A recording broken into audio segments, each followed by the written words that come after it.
चलिए Napoleon Bonaparte के बारे में और कुछ बातें जानते हैं। इसके खिलाफ साजिश।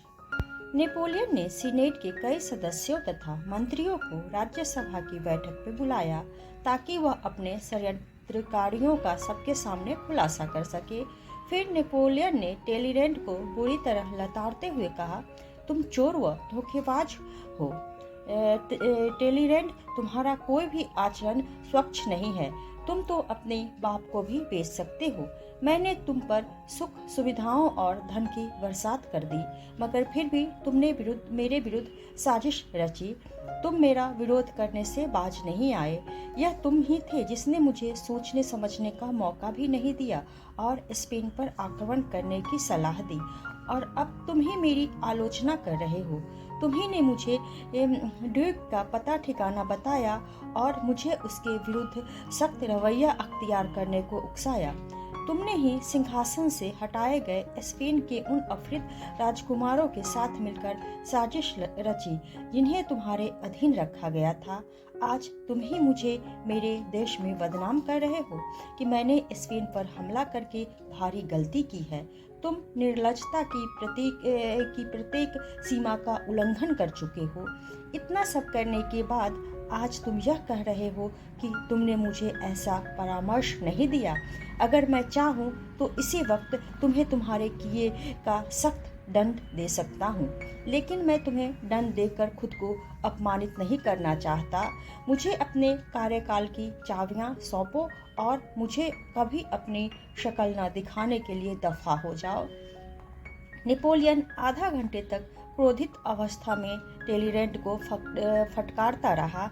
अंत में टेलीरेंट सिर नीचा किए सभा भवन से बाहर निकल गया। बाहर जाकर उसने अपने मित्र से मुस्कुराकर कहा, कितने शर्म की बात है, इतना महान व्यक्ति कितनी असभ्यता से पेश आ रहा है। इधर टेलीरेंट के जाने के बाद नेपोलियन ने फाउस की खबर ली। फाउस भी टेलीरेंट की तरह नेपोलियन का विरोधी था। उसने नेपोलियन पर जनमत के अनुसार कार्य न करने का आरोप लगाया था। फाउस शांतिपूर्वक नेपोलियन के कठोर शब्दों को सुनता रहा। दोनों साजिशकर्ताओं की सच्चाई की खबर पूरे पेरिस में जंगल की आग की तरह फैल गई। नेपोलियन की आलोचना करने वाली जनता पुनः नेपोलियन के समर्थन में खड़ी हो गई। जनता का कहना था, दोनों विश्वासघाती सेवकों को निर्वासित कर दो या फिर नजरबंद कर दो। लेकिन उनमें से किसी को न तो सेवा से ही हटाया गया और न ही नजरबंद किया गया।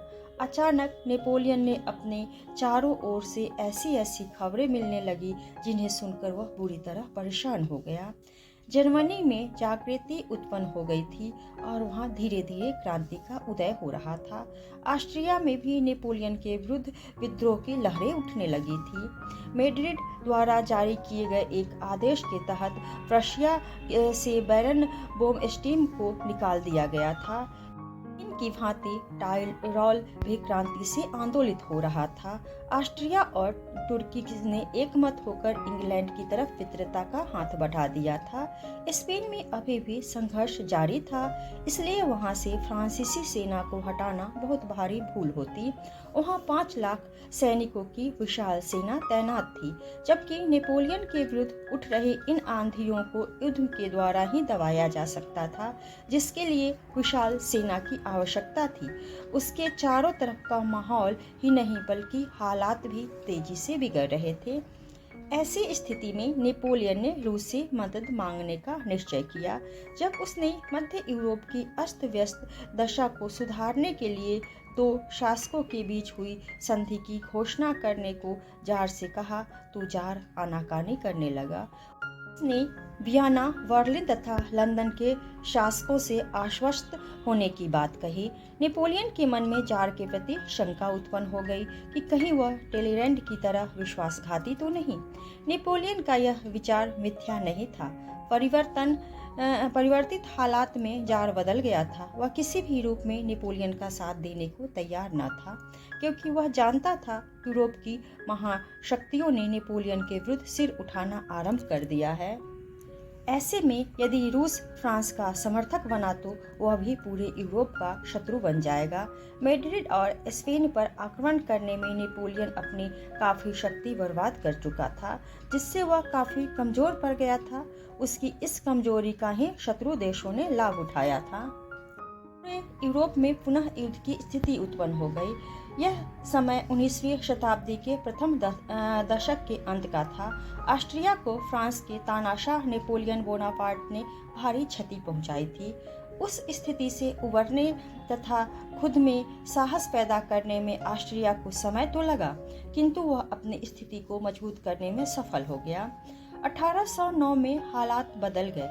ब्रिटेन से सहायता प्राप्त कर ऑस्ट्रिया फिर से सिर उठाने लगा। ऑस्ट्रिया उम्मीद से भी कम समय में युद्ध करने के लिए तैयार हो गया था। जब अप्रैल में ऑस्ट्रिया द्वारा आक्रमण करने की घोषणा की गई तो नेपोलियन अत्यंत विस्मित हुआ, किंतु उसे विश्वास था कि वह ऑस्ट्रिया को पुनः अपने अधीन कर लेगा। वह जानता था कि यह ब्रिटेन की चाल है। उसे यह कतई बर्दाश्त नहीं था कि कोई फ्रांस पर हमले की पहल करे, अतः उसने ऑस्ट्रिया पर पहले आक्रमण करने का निर्णय किया।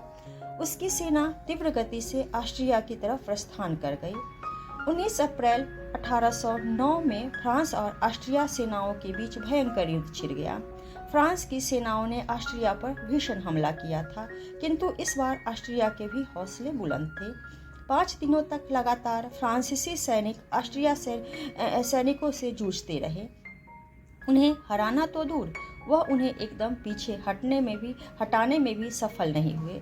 असंख्य सैनिक युद्ध क्षेत्र में मारे गए। युद्ध भूमि रक्तिम हो उठी, किंतु फ्रांसीसी सैनिकों को तनिक भी सफलता नहीं मिली। ऑस्ट्रियाई सेना का साहस पूर्वत था। फ्रांस की सेना हैरान थी कि आखिर ऑस्ट्रियाई सैनिकों में इतना बल कहां से आ गया। ऑस्ट्रिया को जीतने का हर संभव प्रयास करते हुए अपनी गलतियों का विश्लेषण कर रहा था। उसने अनुभव किया कि उसने आवेश में जल्दी ही युद्ध की घोषणा करके गलती की है। घमंड से चूर होकर, शत्रु को कमजोर समझकर उसने अपने आत्मसम्मान को खतरे में डाल दिया है। इस तरह ऑस्ट्रिया से युद्ध करते करते 1 महीना बीत गया, मगर युद्ध का कोई परिणाम न निकल सका। नेपोलियन ने ऑस्ट्रिया को कमजोर करने के लिए एस्पर्न तथा एस्लिंग नामक स्थानों से डॉन नदी पार करने की कोशिश की, किंतु यहाँ भी नेपोलियन को मुंह की खानी पड़ी। उसने यह कोशिश एक नहीं अनेक बार की और हर बार असफल होकर कदम वापस खींचने पड़े।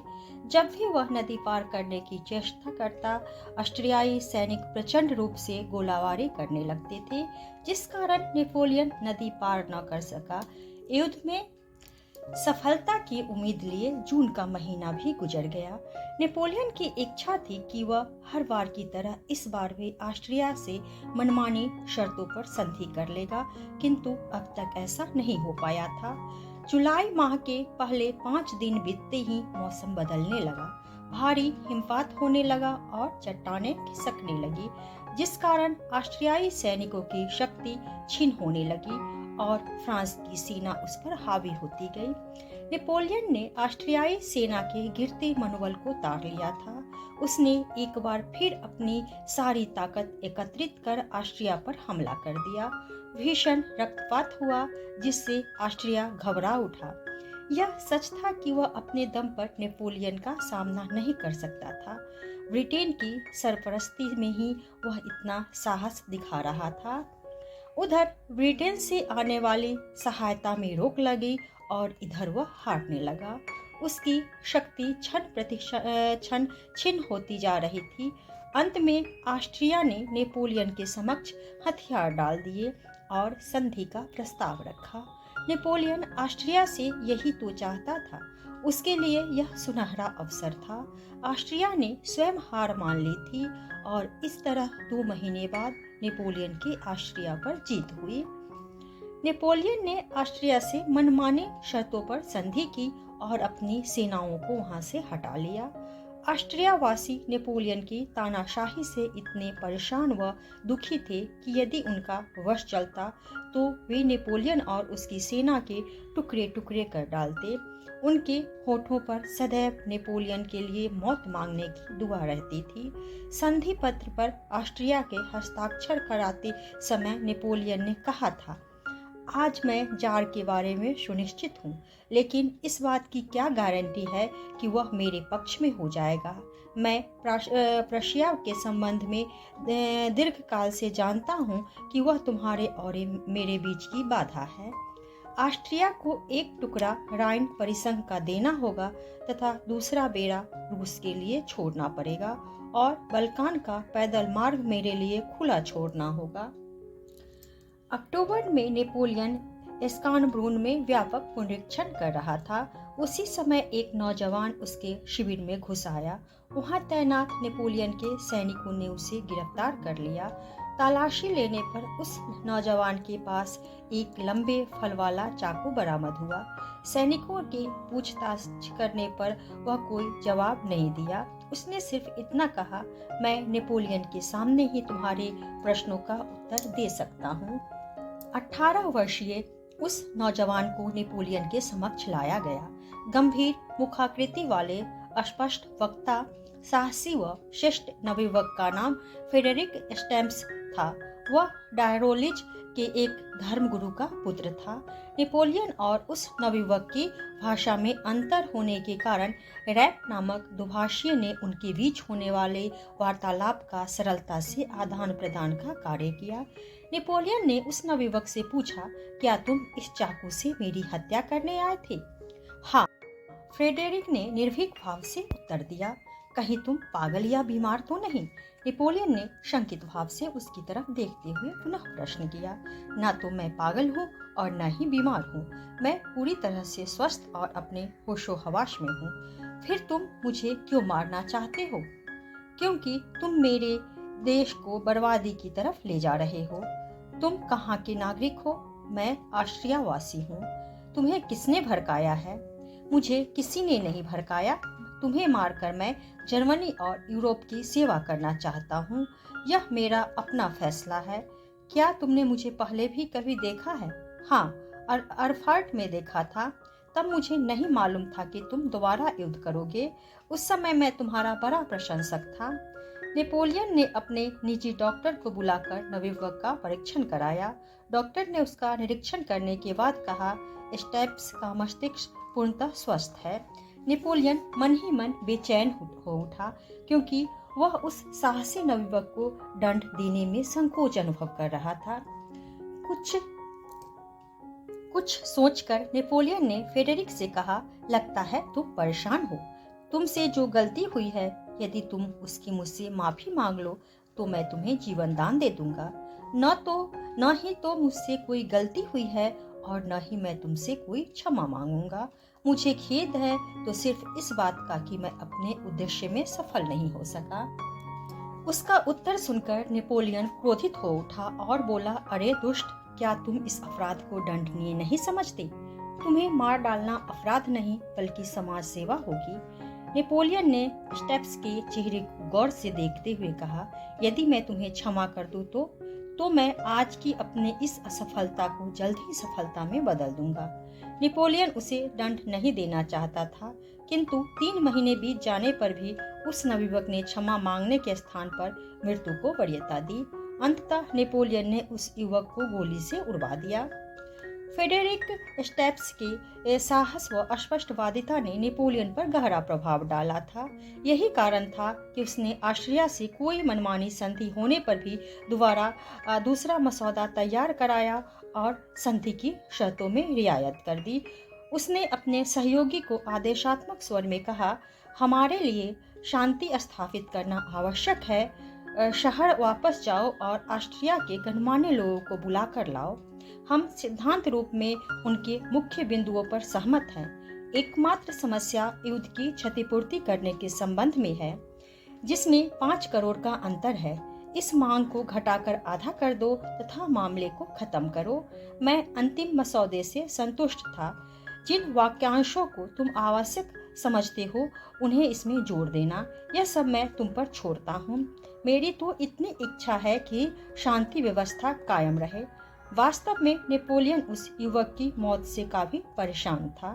तो आज के लिए इतना ही। अगर आप लोगों को यह वीडियो पसंद आए तो वीडियो को लाइक करें और चैनल को सब्सक्राइब करें।